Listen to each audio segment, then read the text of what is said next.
Good evening, all. Dr. James Lani with Statistics Solutions. Happy to spend time to talk about all the kinds of questions and the best answers I can give you, during this time. So I really appreciate you showing up. I know that we all have busy lives, and appreciate you taking time, and I look forward to making it valuable for you. A lot of people have pre-submitted questions. And then also you can raise your hand or type in your question to the chat pane to the right, as the screen indicates. And then we'll either check you so you can speak and kind of unmute you one at a time, or just read your question. So do we have one question that we can unmute? All right. Well, we're going to start with Sarah B. All right. Sarah, are you there? Sarah? Okay. All right. Sarah, are you there? You have to unmute yourself. Okay. All right. No mic. Okay. Got it. Okay. So we'll just read your question then, okay?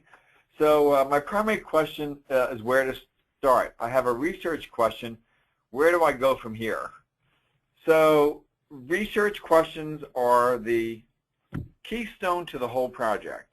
That is, it holds everything else together. And it's a good first question. Let me just read the rest of your question just so I know. Which is the best approach to getting a chair? Okay. And how can I be more successful in the process? All right, good questions. And I've approached a few prospective chairs with no luck. Well, okay, so let's start with the research question part of it. We'll start with the research question. So a good research question has some different qualities to it, okay? So a good research question, one has clear constructs, that is, measurable things. A good research question is answerable, so you get to collect data around that, okay, or has, reliable, valid instruments with it. And clear research questions have a way of administering or getting in touch with those people who can answer it. So it's got participants that are accessible, instruments that are valid, and a procedure to get to those people, all dealing with those constructs. All right, so that's part of a good research question, and that goes for qualitative too. You have to have a good semi-structured interview. You need to be able to have participants accessible and a way to get to them. So you said what's of getting the chair? I mean, your school is responsible for getting you a chairperson. I mean, maybe you can ask, but at some point in time, you need to go to the chair or the dean and say, gosh, I'm not having any luck here. I mean, you shouldn't have to pull teeth just to get a chairperson. I mean, I would look at their feedback like, oh, it's really not our area, or things of that sort. So I'm not quite sure, the extent of their, of them saying no. So, but typically, someone's going to have to take you, and don't feel alone in it. But someone's going to have to say, "Hey, it's not exactly my comfort zone, but I'm willing to do that." Also, you may have to bend a little bit too, to say, "Well, they're all quantitative, and you want to do something qualitative or something that's really out of their comfort. That be willing to adapt a little bit too, and kind of negotiate and navigate in between." Your topic that you want to look at and their interest. Because you're going to need a chair to get through the process, especially if you're going to be sitting out for a bit, like waiting for a chair. That's not a good idea. I would say being successful is an inside job. Stay successful with you. Stay successful in your own head. Stay balanced, and and then just keep, get support. We offer support. A lot of other people get support. if you have peer support. So, I mean, stay engaged. Don't let it be a kind of an isolating process, which it can be sometimes, particularly when you're out of classes and not really engaged with other colleagues, or people don't know your topic and you're kind of out there, by yourself. So stay engaged with other people and stay engaged, in your life, and you'll feel good as time goes on. All right. Thank you for your question. All right. You want to go to another unmute? Okay. We'll go to Salgif again.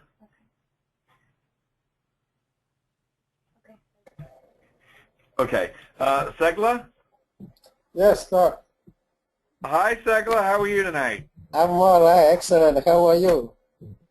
Excellent. Excellent. Great. Happy to talk to you. So what is your question? My question is, you want to ascertain the impact of animation and visualization tool of, let's say, tablet, personal computers on student learning. What instrument can you use and what will you measure? So you want to see something that's measuring the impact on student learning? That's correct. Okay, and there's tons of things that do that. I mean, what you need to do is go to the library. I used to have to go to the card catalog, get on your computer, and search some other dissertations. What area of study are you in? Educational technology. Okay, at technology. Yeah. Okay, so it's got to be something technology related. Okay. Right. That's good. So you need to search your journals, your peer-reviewed journals. You need to put in your keyword student learning, and you need to get some ideas about, what kind of things are impacting it. Okay. Now, I say this to you, and my comments, by the way, are for everyone, because they may not be studying the impacts of some technology on student learning, but the process of identifying a research question in that process. So you don't have to have a completely novel topic. Okay? You have to just put a little wrinkle or twist in it, or do it with a different population, or change it up a little bit. So you don't have to rock the world. You just have to rock that study. So it has to be interesting enough where people say, that's kind of surprising, and they're a bit engaged. You don't want them to read something that says, well, I knew that, or everyone knew that, or, I'm not going to work with you on your study if it's overly obvious. So, I would just say look inside the articles, see what, not only with the impact of particular technologies on learning, but other aspects of learning. So maybe you're drilling in. Student learning has got numerous components. See with the, see how that's fanned out and what kind of topics within student learning. Okay. There's lots of those, and then look at the different technologies. Okay. All right. All right. Thank you. I hope that's helpful. Thank you for your question. Thank you. Okay. So just want to read one. Okay. Okay. So here's one from Patricia. When citing multiple references within the text of a dissertation, should the references be listed in alphabetical order or chronological order within the text, or is it the author's choice? So that's just kind of APA questions. Okay. Oh, are you there, Patricia? Patricia, are you there? As I'm sitting here reading your question, it's okay. I'll just read it. So, yeah, I mean, the first part, it's got to be alphabetical as you go down, and then within if you have the same author with several different citations, then it's got to be chronological. And I don't know actually if they go from most recent to oldest or oldest to most recent. The easiest thing to do is just to, although APA changes the format of how those references look, I'm just putting this back up here. Although they change the format, they're not going to change that chronological order. It's either oldest to newest and newest to oldest for a particular same author. So I hope that's helpful. And hopefully you're at the end stages, by the way, that you asked that question, that you're drilling into the details now. So if that's the case, congratulations. Okay, can we take another call? Okay. Okay. Okay, so let me just take Susan's call. Okay. Susan, are you there?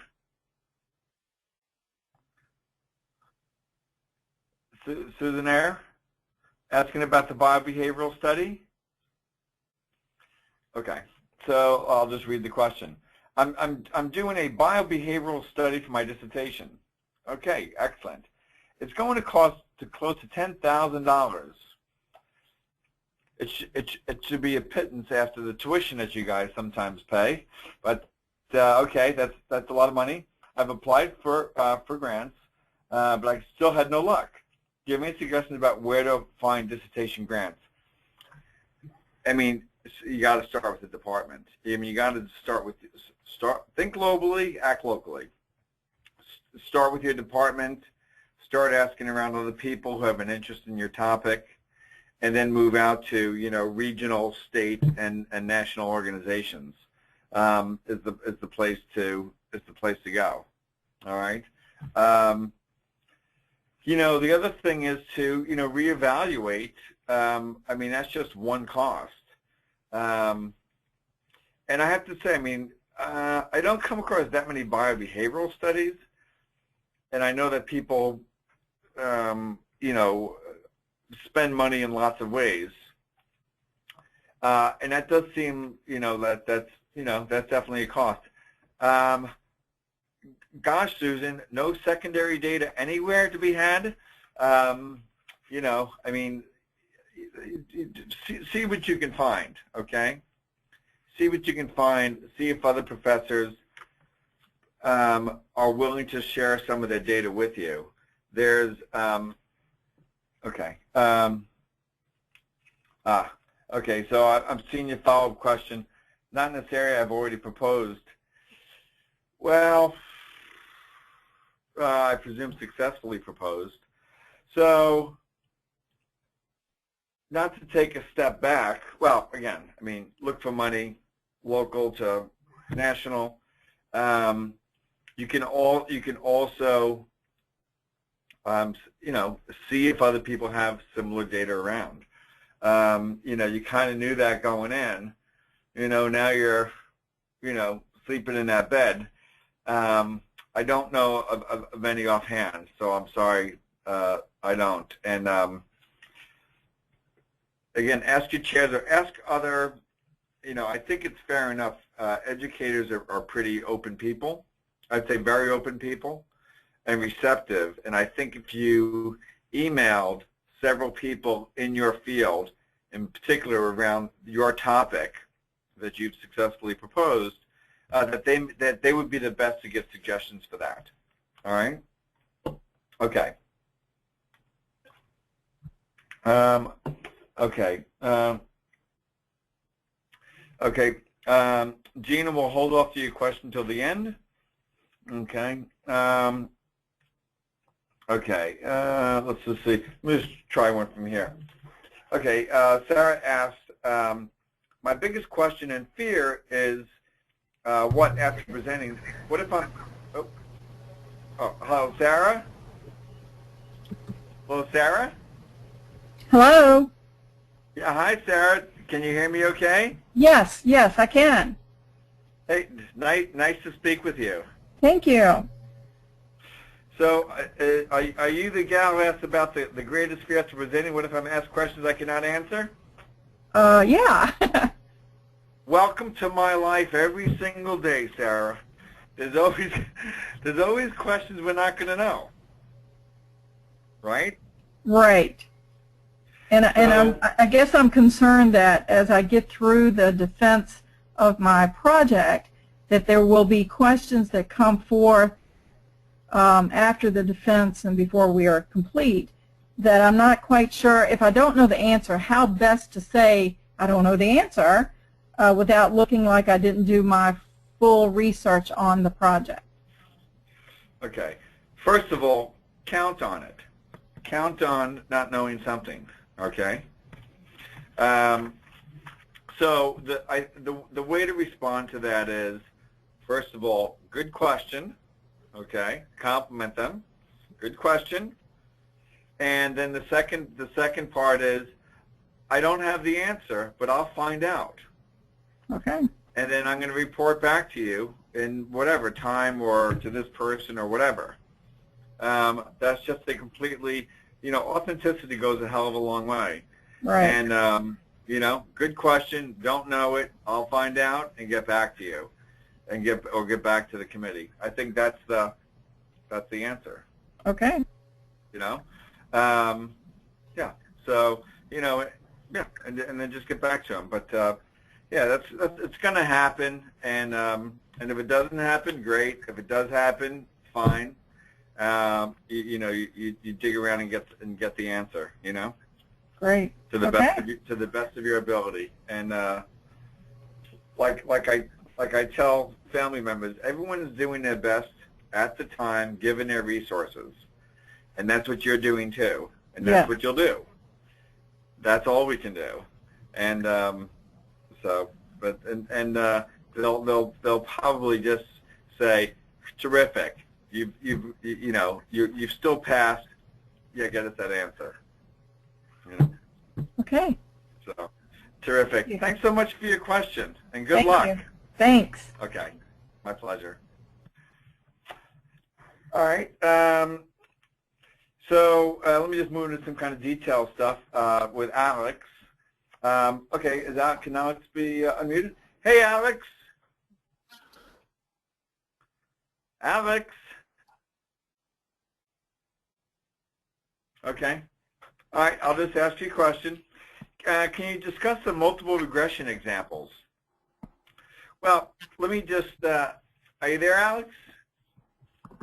That's fine. That's fine. So basically, any kind of analyses really are derived from the wording of the research question. Multiple regression is an analysis in response to a particular kind of question. So specifically, it's asking about the impact of some variable on some other variable, or A influencing B, or A impacting B, or A predicting B. So those are the kinds of questions it's seeking to answer. And it falls in this correlational kind of research design, because things that are correlated are also predictive of each other, because they overlap. So the different kinds of, so that's the kind of question that it answers. And then you can plug in any A to B. I mean, my one I give is, hey, to what extent does temperature influence shark bites?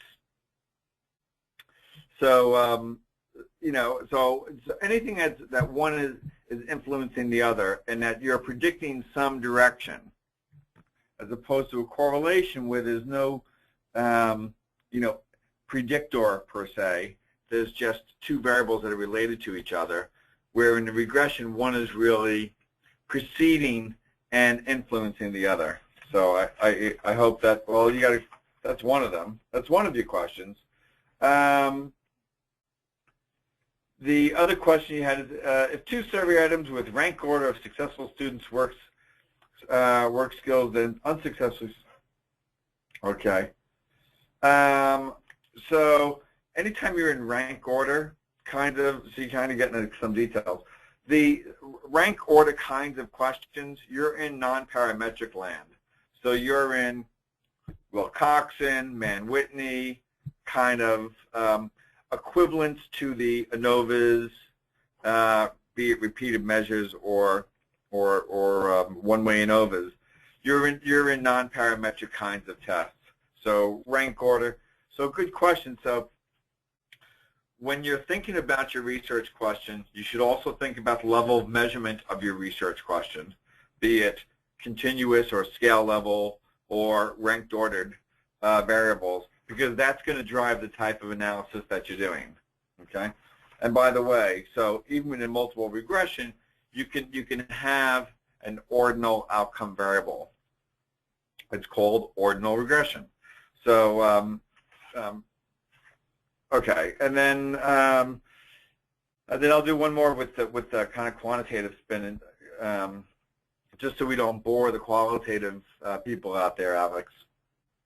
Can you use the Pearson product correlation on survey items, including level of importance, as well as including how often a skill is integrated into a class? None. Okay, so again, you have an ordinal. So you're saying class is an ordinal level variable. Correlations have accommodations for that called a Spearman correlation. So the Spearman correlation, you're able to use ordinal variables. Okay, and then when dissertations submitted to a university reader, before or after surveys are sent and statistics are collected, when is the dissertation submitted to university readers? My experience is certainly after the chair has been through it, and I don't know if you're referring to URR readers, University Research Review. So it would be chair, the committee, and then URR, research reviewers, university research reviewers, or off to IRB. For sure, the surveys are not going to be sent out until all of those hoops have been jumped through. You got to get through the committee, check. You got to get through university review, check. You got to get through IRB, check. So those have to be, jumped through. Okay. Okay.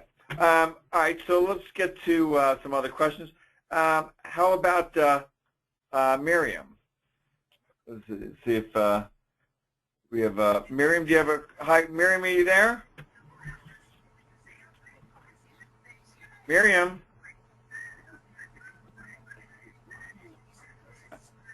Okay. Miriam, is your microphone on? Give it a second. I know you're trying. All right. We'll try back. Okay.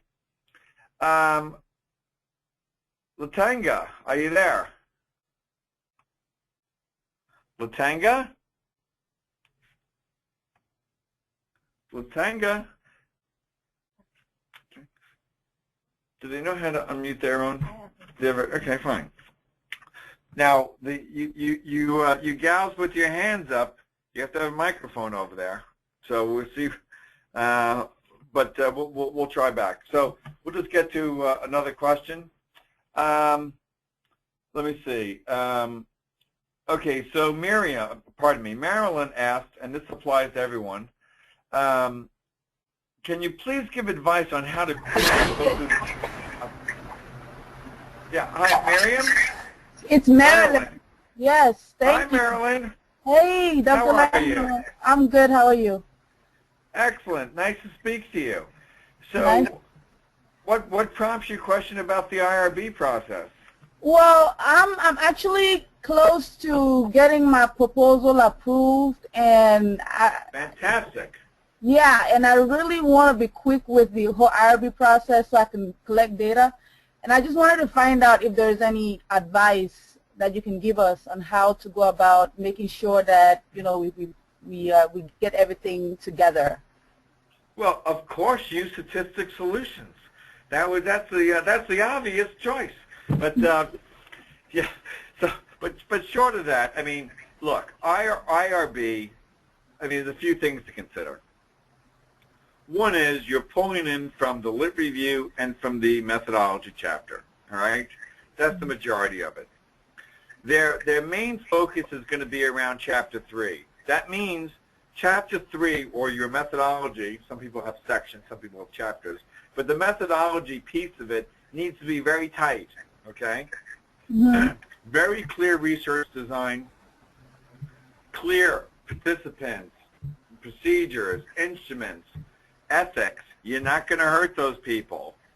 Mhm. If it's secondary data, you state that and expedite it. So I mean, really, you want to allay, well, two things. You want to allay any kind of liability that school may take on. If you're working with vulnerable populations, incarcerated, young people, old people, mentally ill people, okay, you're going to have that. There's extra caution there. Right. But there's regular caution with just I'll say average 18 to 65-year-olds, male and female, running around. So pay extra attention if those are the kind of populations you're dealing with. So one is their liability. The other one is that don't be surprised. There's a new set of eyes there, and those new set of eyes have different. They're going to have different thoughts, different approaches than your committee and your chair and your chairperson. And people come to us and they say, "Look, my chair and the whole committee has approved this, and the IRB has given me nothing but comments, or I'm in my third round." It's not, unfortunately, it's not uncommon that occurs. Different set of people. Okay, so kind of expect it. For sure, have other people read it. Okay, to the extent that they can do it. Have other, the inexpensive way. Have other people read it. We can, we charge a fair amount of money for it, but we make sure that we have track changes through it, that we have a peer review process internally here, that you get ongoing support with those ongoing, sometimes nagging comments. So you really want to, get your ducks in a row. The key point, so I appreciate wanting to get through quickly, and I say make sure it's reread, because what everyone wants to do, be it at the proposal or be it at the IRB, you want to minimize those back and forth transactions. You want to knock those down. If everyone else is getting 4 back and forth, you want 2 of them. You don't want that, because during that time, your life is occurring. Chair people are potentially leaving. There's a liability on your part to continue on the process. Your references are getting older, and so forth. So it's really important. It's really important to move through it quickly. So I think your point is very well taken, and I say it to everyone in the proposal or in IRB, get the heck out of there, with all due respect to the school, but mostly with respect to you. Get out of there. Reduce your own liability, not to mention your time and your costs associated with that. Mm-hmm. So have other people read it. Have it peer reviewed to the extent that you can. Minimize those interactions.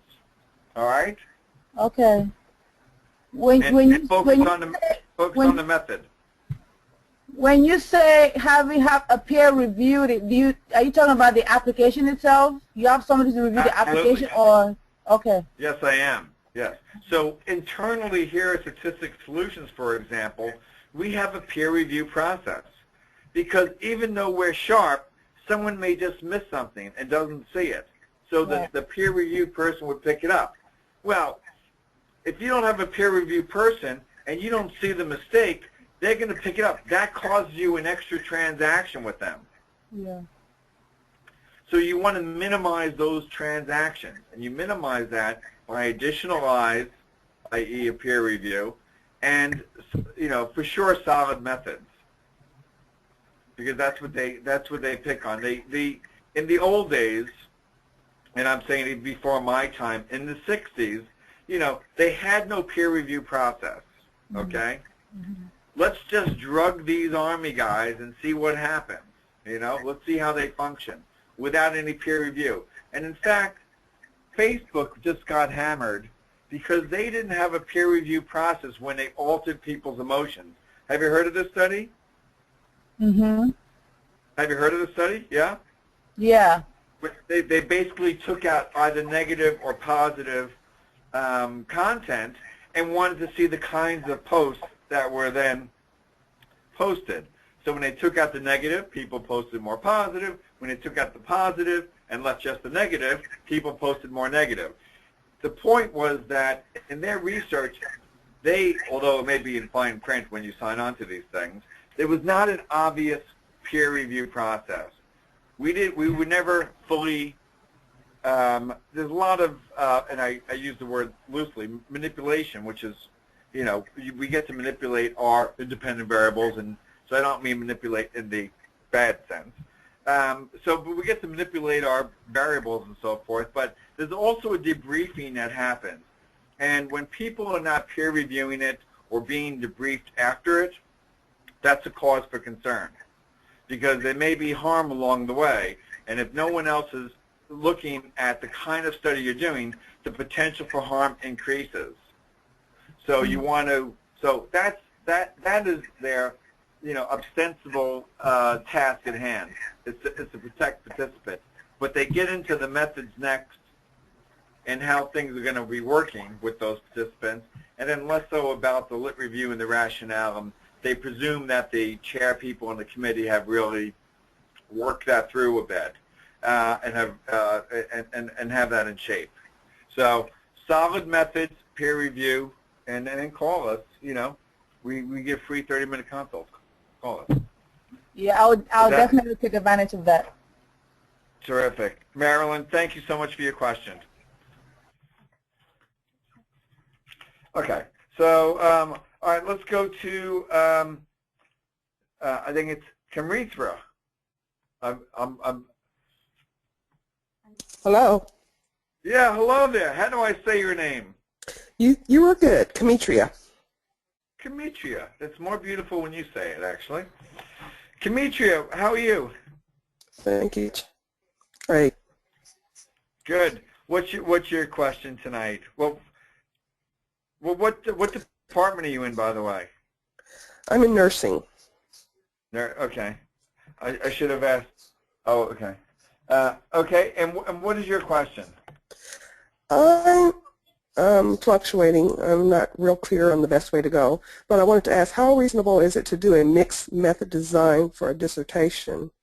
I'm doing a 3-manuscript dissertation, and I've done some pilot study work that use surveys to identify participants at risk for a particular concept, and then followed up with interviews with the community participants to obtain themes. But I'm concerned about the amount of time that it might take. Should I simply do a qualitative study using the CBR principles and wait until after the dissertation to do the quantitative piece? Your thoughts on that? Yes. So I dissuade people from doing mixed methods, because why review 2 approaches and have to really get into them? People are typically better at one or the other, and committee members are often comfortable with one or the other. Some committee members want a mixed method, but the truth is, if you can just do qualitative, just do qualitative. Okay. I mean, I'm getting the the three manuscript stuff, but yeah, I would say there's a lot of learning, and let me just suggest to you all, most learning is going to occur after you graduate. Those commencement exercises, that's the beginning of your life. That's not the end. And if you want to research things, or if you want to do quantitative or whatever you want to do, there are those opportunities. And you're going to have a lot more flexibility and a lot more access to resources after you have the DNP or PhD or EDD or the PsyD after your name. So pick one or the other. Of course, if you're forced to do mixed method, well then gosh, then you're doing that. But if you have a choice about it, make your life easy. I just want to say the other quick thing that you mentioned was, at-risk population. Mm-hmm. What did you mean by that? Who's the at-risk? Elder adults. Okay. So you heard my earlier comments. you heard my earlier comments about getting that through IRB, right? Exactly. So and by surprise, it was exempt in my pilot study. Perhaps because it was a pilot study. Okay. Listen, to the extent that people can fly through, perfect, perfect. I would say that's the exception more than the rule. I mean, think about it. You're studying at-risk elderly population, and they exempt you in the IRB. Sounds like more the exception. That's not what I. Pardon? I would agree. I was expected to be full boarded for that process. So, yeah, I mean, again, maybe because it was a pilot, I would still make sure your T's are crossed and your I's dotted during that process. And think about it. You know, we have to have lots of minds as we go through this. You know, the mind of the advisor and the mind of IRB.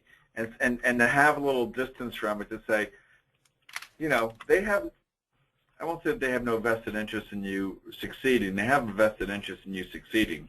But they also have a vested interest in doing their job and what they think their job is, and watching for out that those are the people that are watching out for those elderly people. And how best from an IRB's perspective am I going to do that? And you should think that way too, and help allay their concerns and bring them more certainty that things are going to be fine, that there is no harm, and if there's any risk, that there's places for them to go. All right? Okay. All right. So just think through all of that. Any other questions you have? Not off the top of my head. Okay. Thank you so much for calling in. Thank you. Okay. Let's just try Lakita. Okay. Okay, Lakita. Yes, I'm here. Hi, I'm here, Hi Dr. there. Lani. How are you? Excellent. Nice to speak to you, Lakita. What kind of name is Lakita? I think What my type? parents were like in France or something. No, I think they were in Mexico or Spain or somewhere. I don't know. All right. My middle Come name on now. is French. It's another beautiful name. We should find out where it's from. Come on now. Thank you. You email us. You let us know. And you Yes, should sir. know. You want to know. All right. That'll be my second research project. All right. What's your question tonight, Lakita? Oh my goodness, Dr. Lani. I tell you one thing. I'm working on a qualitative study that I have done a thorough, and I do mean thorough, literature review on. I've been doing it for quite a bit. So there's a study in the UK that is closely related to mine. And this particular professor, she has done a study closely related to mine. The only exception is that it was done like, I think approximately like 7 or 8 years ago. So anyway, make a long story short, so I've tried to contact her by email and I just want to look at the instrument she used, and it was telephone interviews. And I just want to look at the instrument that she used, so I could kind of use that as, you know, a baseline, so to speak. I'm going to make up my own. It's not reported in her study? I can't find it. I have looked everywhere, and I've looked everywhere. I've even tried to get a professor to find it for me, and they can't find it. It's in the study, but it's not listed where you can actually see what kind of script she used, what questions. Have you emailed her? I have emailed her, and her response has been, well, you won't need it. It's too old. What's and her I mean, response? this is like, her response has been, you won't need it. It's too old. And I mean, this is like, I've emailed her like in January. She's replied like in May. Well, So I would say Make a phone call. Make a phone call. Give it a I've week. done that, Dr. Lani. Make a decision and then move on. Yeah, I have, pretty much so. I thought maybe you could cast a magical spell or something on her so I could get this instrument. Can cast a magical. I'd rather cast a magical spell on you since you're on the phone and say move on right now. Yeah. See your life getting much smoother by moving on. Yeah, I have. I pretty much have. I've already developed something, but I would love to give my paper more oomph if I could just get that instrument to see. And it's probably the same questions I'm going to ask. And right. Well, you don't have the study either, right? You don't have the paper. I mean, I have the study. I have the article. You have the article, so you can't discern from the responses what the questions were, or you can. Yeah, I can. I can, yeah, and I've done that, but I still want that instrument that she did. Okay, let me ask you a question, Lakita. Okay. Has there ever been a time in the past, perhaps outside the education domain, that you really wanted something and then you let go of that? Not that I can recall. Okay, think hard. I've pretty much gotten, when I'm a go-getter, and when I look for something, I want it, and I'm going to get it. I think this is the first time that has happened to me. Okay, so good. So then this is your initiatory experience in letting Yes, go. Sir. Yes, sir. For your sake, this is your vote for you to move forward, and letting that pretty much let go, move to let go. Yes, now. sir. Now. Do you hear me? I hear you loud and clear. For your sake. But then let us know where your name came from. I will. You sound just like my chair. Her words are move on. It's time to move on. You know, the other option is, wait till you hear it from 30 people. Don't move on. Stay with that. Stay with that, right. and then let it burn into your unconscious. This one thing that can't go on. No, come on now. Yeah. Let's go. It's time. It's time. Yes, sir. One email back after months. Come on. Yes, sir. Right? I got All right. you.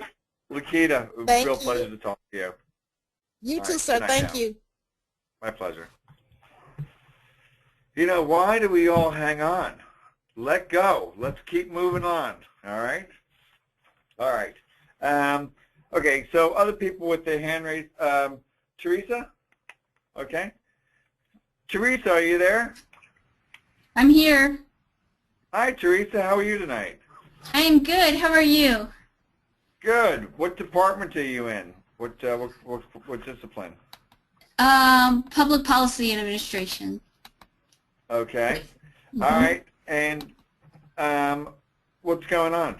Where are you at in the process?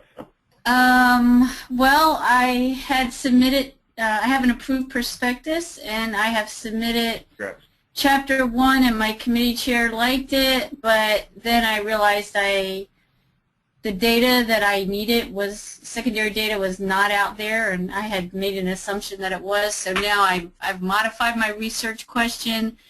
I have revised Chapter 1. I'm about 75% through with the revision, and that's where I am. Okay. Okay, fine. So we all want to keep things moving. So when they're reviewing 1, can you start pulling articles and start drafting 2? Oh, I have many, many articles. I have 125 articles that are all categorized, and I'm doing a quantitative study, so I have articles affiliated with each one of my variables. So I've done that already.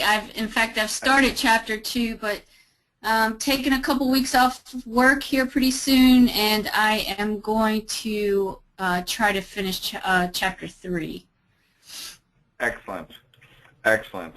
And if you find that there's too many back and forth, please, we consult and assist with chapters, with the proposal, chapters 1, 2, and 3. Well, I've already hired you guys, so. Oh, perfect. Yeah. Even better. Okay. All right. Did you have specific questions for me? I did. I turned them in, but I'll go ahead and. I see those 4 questions. Is one of them you want to get to in particular? Yeah. Let me see. Let's go with question 2. Okay. Do you want me to read it? Sure. Okay, so I've asked, in my data set, I have a disproportionate amount of bad versus good cases, and I'm calling the bad cases those that I don't think are going to support my hypothesis, and good cases are those that I think will. And I'm concerned about taking a sample and filtering out good cases, and I'm just not sure how to handle that. How many cases of good and bad do you have? Well, there's a total of 80,000 plus cases. Okay. And how many are good, how many bad, roughly? Well, I only have 255 good cases out of all of those. Okay. And what constitutes a good case, by the way? I mean, I talked to supporting your hypothesis. Well, that's it. What is the criteria? That's my only criteria, supporting my hypothesis. I don't have your research questions in front of me. I mean, it seems to me I don't have your method in front of me, but it seems to me you'd want to pull out 255 of the, because things are predicting whether that's correct, good or bad case. Correct. It's a logistic. Yeah, logistic regression. Okay, yes. Good. So, okay. So some of those outcome variables are quote unquote bad, and some of those are good, right? Right. Okay. So you need variation in the outcome. You need those bad cases too. Right. If they're all good cases, and that's a constant, and you have variation on the predictor side, okay? For example, let's just take the case, it's a good day or a bad day, all right? Mm-hmm. And we're having temperature predict that. And it's 70 degrees and it's a good day. And it's 80 degrees and it's a good day. And it's 50 degrees and it's a good day. What's the relationship between temperature and the type of day? It's 0. Right. It doesn't matter. The temperature doesn't matter. It's always a good day. So you want variation on both sides of that equation, all right? So you want the bad days too, and you just want to either match several of the features around good and bad, and pull out 255 quote-unquote bad cases. So is that an acceptable method? Variation. Is that an acceptable sample? What do you call that? Is that a way to collect a sample? Is just pulling out the equal number of bad cases? Yeah, I would just, if you had, let's just 255 out of 80,000. You got 80,000. You need so 255.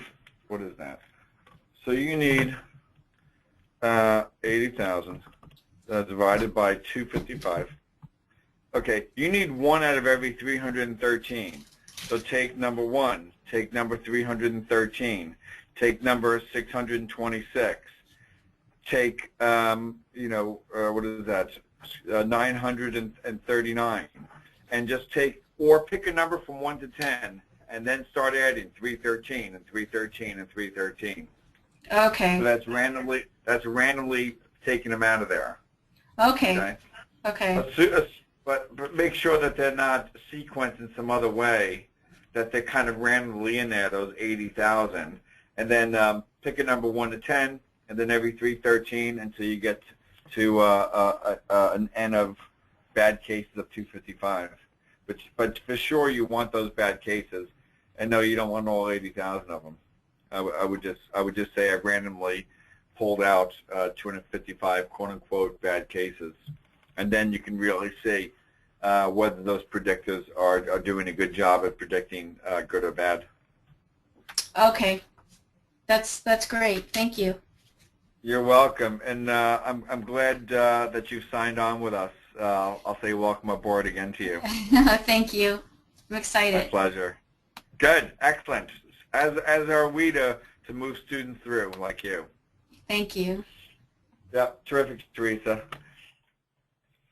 Okay, let's see if we have other kinds of questions. This one is from Alvin. Chapter 3, the methodology. What are the primary components and how many pages should they be? Alvin, are you there? Alvin? Yes. Yeah, hi Alvin. How are you? I'm well. How are you? Good. Nice to speak to you. So, what are the bones of the methodology chapter, the primary components? I'm going to share what the primary components are. It's different for quantitative and for qualitative, right? Do you have a rubric from your school is my first question. No. Okay, what school is it, if you don't mind me asking? Valdosta State University. What is it? Valdosta. Valdosta, okay. Yes. All right. Send me an email. I'm going to send you a template, okay? Okay. All right. I'm going to send, well, I'm going to give you two things to do. Better yet, on our website, under our free membership, this is for everyone. Under our free membership, we have a dissertation template. And in that dissertation template are the chapters of a dissertation. And inside each one of those chapters, there are the components of it. All right? And not only do they have the components in it, we describe those components. It's 100% free. Okay? Wow. Okay. Wow. So for everyone who, whether you have a rubric or a template or not, we have one that tries to get to the heart of it, okay? So I pulled it up. The membership is free, and that's going to lay it out. So that's for everybody, our guest. And then if you run into trouble, as I say to you and as I say to others, we are consultants. Call us, schedule a free 30 minutes, and then, let us see where you're at in the spirit of moving you through and more quickly with fewer back and forth to your committee or chair or RIB. All right? Okay. All right, terrific. Well, thank you so much for the call. Yeah, you're very welcome. Thank you. Sure. Okay, and okay, how are we doing here? We can go for a few more here. What's the average, Joseph? Joseph, are you there? Yes, hello? Hi, Joseph. How are you tonight? I'm fine. Can you hear me? Excellent. I can hear you just perfectly. Oh, thank you. And you are across the airwaves, so your voice is loud and clear. Oh, thank you. Sure. So what's your question, Joseph? Actually, I would like to know what is the average time for a qualitative study beyond the perspective. Beyond the prospectus. So yes. After the prospectus, what is the average time? Right. So let's just think about the tasks at hand. You have the proposal, chapters 1, 2, and 3. You have IRB. You have the results chapter, and you have the discussion chapter 5, right? Yes. Okay. Typically, a lot. Well, let me tell you how we work on this side.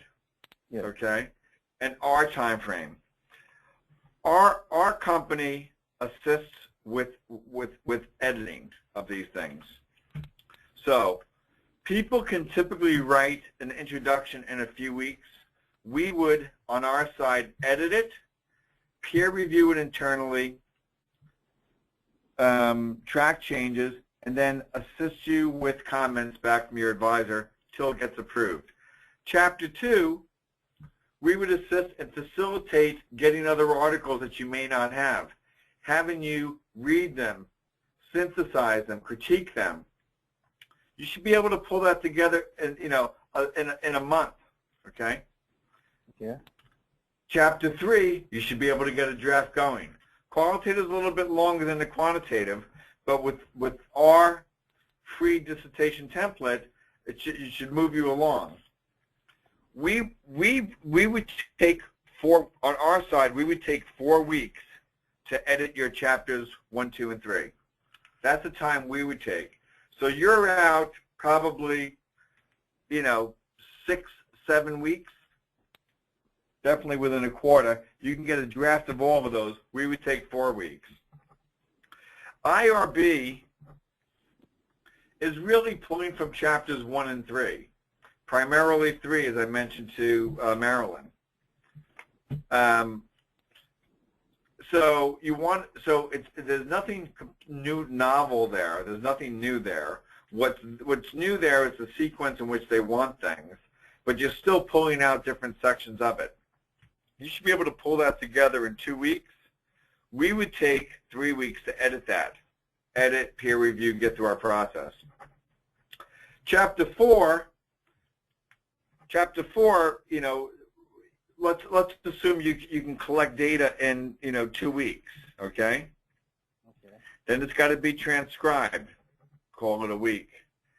All right. Then we would draft or co-draft with you. That's a 3-week process.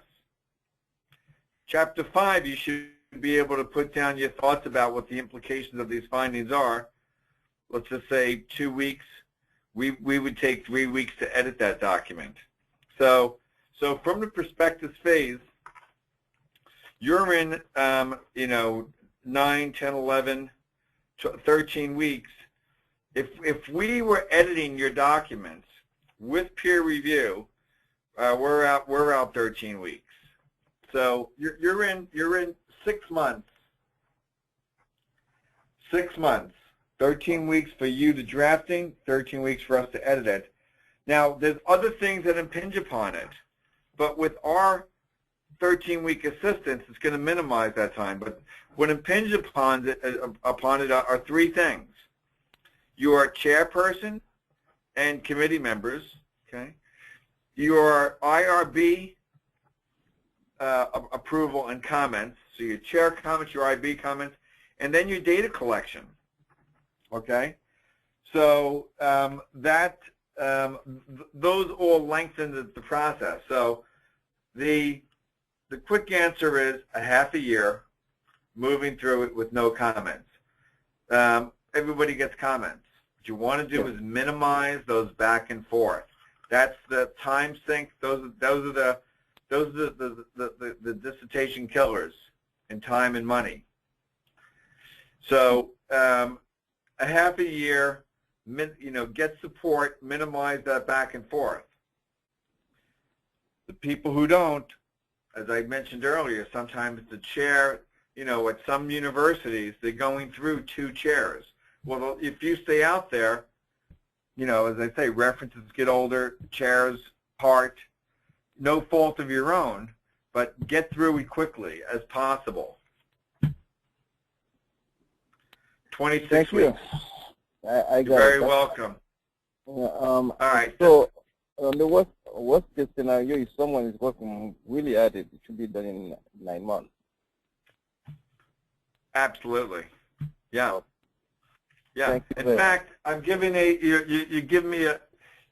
thank you for the call. You're giving me a segue into where we're going next, which is that there's a 1-day workshop in Atlanta, okay, and it's completing your dissertation in 1 year, okay.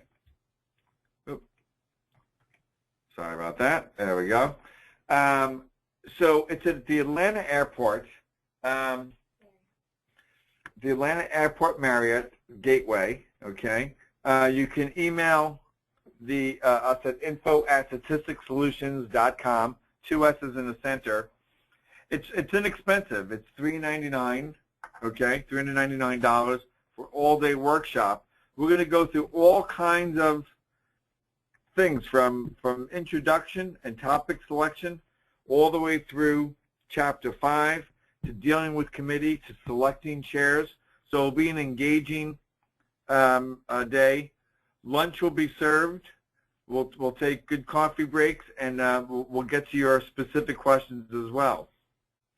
For the questions that we didn't get to in this particular session, feel free to call, schedule for a consultation, or shoot us an email. But you can call for a free consultation as well.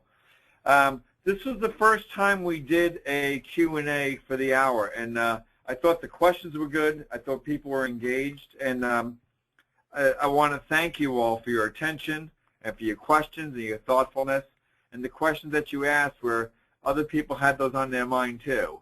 And I know we had a good crowd, and I just want to thank you all. Look forward to seeing you all in Atlanta, Georgia in person, and let's get through the dissertation within this year. All right, I'll say good night all. Bye-bye.